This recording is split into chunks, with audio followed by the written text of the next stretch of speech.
Good afternoon friends, me Shivani Patil youth I S मराठीमध्ये आपलं स्वागत आहे। आपण डेली करंट अफेअर्स डिस्कस करत आहोत। आजची तारीख आहे 24 डिसेंबर 2020। UPSC प्रिलिम्सच्या दृष्टिकोनातून खूप महत्त्वाचा अशी ही लेक्चर सिरीज आहे।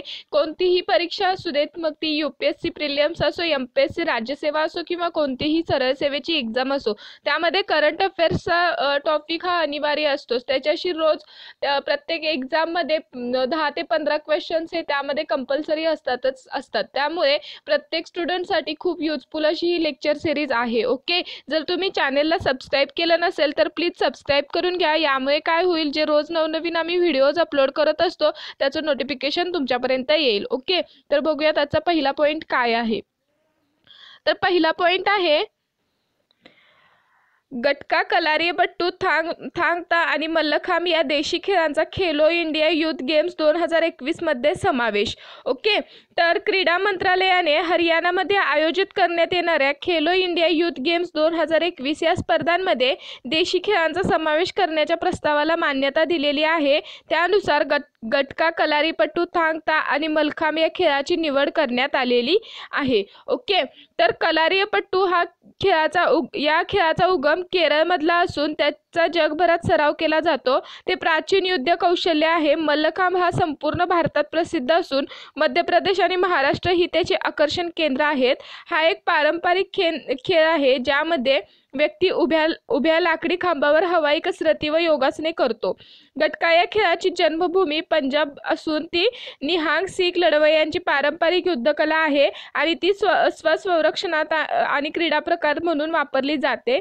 थांग ता हा मणिपुरी राज्यातील लढाऊ खेळ आहे। ती एक पारंपरिक युद्धकला आहे। ओके, तर लक्षात घ्या, गटका, कलारीपट्टू आणि थांग ता आणि मल्लखांब या देशी खेळांचा समावेश आता यूथ इंडिया यूथ गेम्स 2021 मध्ये करण्यात आलेला आहे। त्याच्याशी रिलेटेड माहिती आपण इथे बघत आहोत।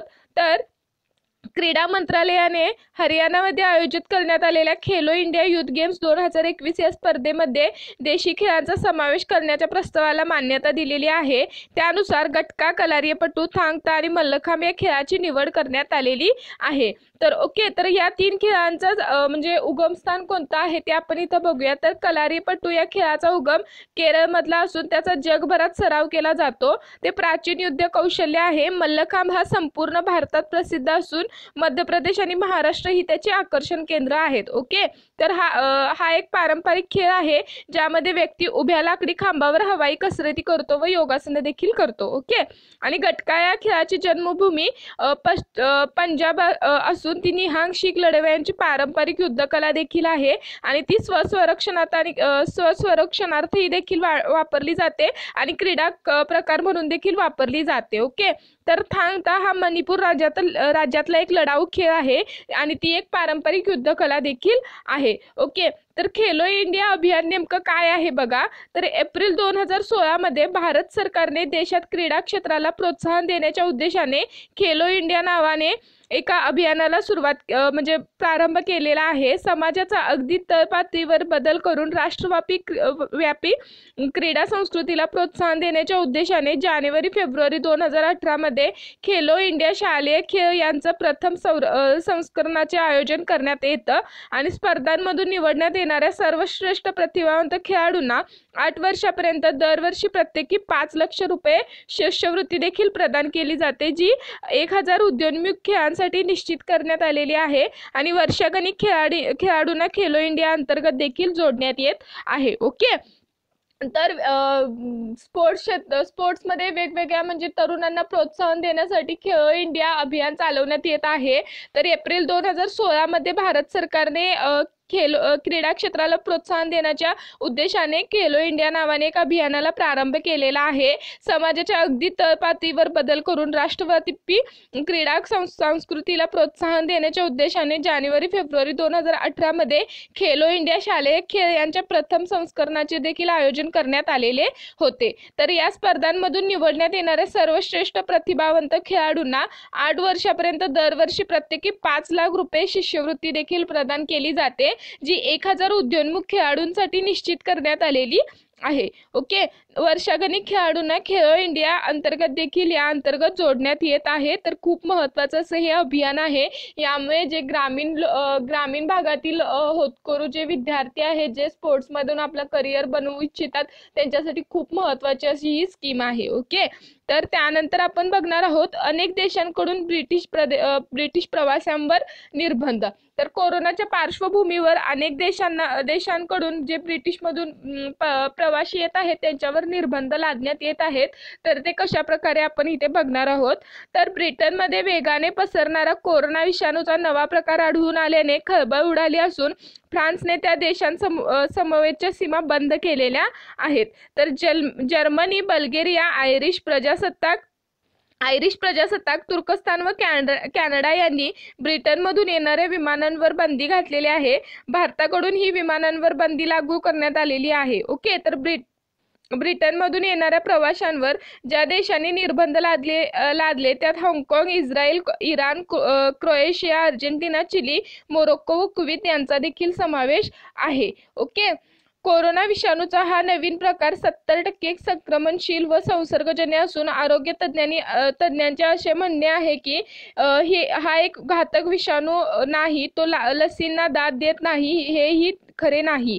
तर UK अर्थात युनायटेड किंगडम मधून भारतात येणाऱ्या विमानांवर 31 डिसेंबरच्या मध्यरात्रीपर्यंत बंदी घालण्यात आलेली आहे आणि 22 डिसेंबर ते 31 डिसेंबर या कालावधीत ही बंदी असणार आहे। ओके, तर कोरोनाच्या पार्श्वभूमीवर हे सर्व निर्बंध लादण्यात आलेले आहेत। तर ब्रिटनमध्ये वेगाने कोरोना विषाणूचा एक नवा प्रकार आढळून आलेला आहे आणि त्यामुळे पूर्ण देशभर खळबळ उडालेली आहे आणि फ्रान्सने त्या देशांसमवेतच्या आपल्या सर्व सीमा बंद केलेल्या आहेत। आणि जर्मनी, बल्गेरिया, आयरिश प्रजासत्ताक, तुर्कस्तान व कॅनडा यांनी ब्रिटनमधून येणाऱ्या विमानांवर बंदी घातलेली आहे।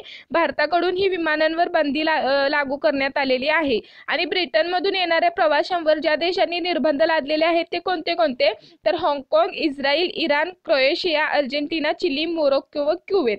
ओके, त्यानंतर जो कोरोना विषाणूचा हा जो काही नवीन प्रकार आहे तो 70% संक्रमणशील व संसर्गजन्य असून आरोग्य तज्ज्ञांनी असे देखील म्हटलेले आहे की हा एक घातक विषाणू नाही, तो लसींना दाद देत नाही, हेही खरे नाहीये। ओके, तर UK अर्थात युनायटेड किंगडम मधून भारतात येणाऱ्या विमानांवर 31 डिसेंबरच्या मध्यरात्रीपर्यंत बंदी घालण्यात आलेली आहे आणि 22 डिसेंबर ते 31 डिसेंबर या कालावधीत ही बंदी असणार आहे।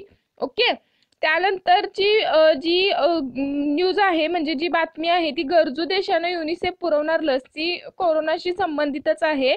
जे कोरोनाची लस आहे ती युनिसेफ आता गरजू देशांना पुरवणार आहे असं त्यांनी घोषणा केलेली आहे।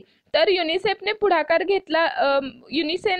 घेतला असून जगभरातील गरजू देशांना महिन्याला 850 टन कोरोना प्रतिबंधक लसीचा डोस पोहोचवणार आहे। या कामात कोणत्याही प्रकारचा अभाव ठेवला जाणार नाही, तसेच प्राधान्याने हे काम केले जाईल। तर कोरोना प्रतिबंधक लस विविध देशांमध्ये पोहोचवण्यासाठी व्यावसायिक विमानांचा देखील वापर करण्यात येईल।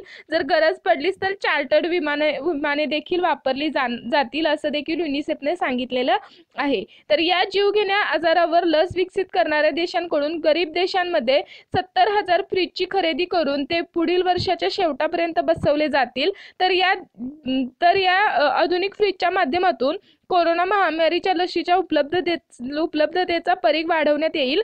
कोवॅक्स लसीला सुरक्षित ठेवण्यासाठी 2 ते 8 डिग्री तापमानाची गरज असते। या कामात हे फ्रीज महत्त्वाची भूमिका बजावतील। तसेच या फ्रीजची सर्वात मोठी विशेष बाब म्हणजे हे फ्रीज सौर ऊर्जेवर चालतील। ओके, तर खूप महत्त्वाचा असा हा निर्णय आहे। युनिसेफने यामध्ये पुढाकार घेतलेला आहे आणि जगातील गरजू देशांना महिन्याला 850 टन कोरोना प्रतिबंधक लसीचा डोस पोहोचवला जाणार आहे आणि या कामात कोणत्याही प्रकारचा अभाव देखील ठेवला जाणार नाहीये, तसेच प्राधान्याने हे काम देखील केलं जाणार आहे। ओके, तर कोरोना प्रतिबंधक लस विविध देशांमध्ये पोहोचवण्यासाठी व्यावसायिक विमानांचा देखील वापर करण्यात येईल आणि जर गरज पडलीच तर चार्टर्ड विमाने देखील वापरली जाणार आहेत। ओके, या जीवघेण्या आजारावर लस विकसित करणाऱ्या देशांकडून गरीब देशांमध्ये 70,000 फ्रीजची खरेदी करून ते पुढील वर्षाच्या शेवटपर्यंत देखील बसवले जाणार आहेत।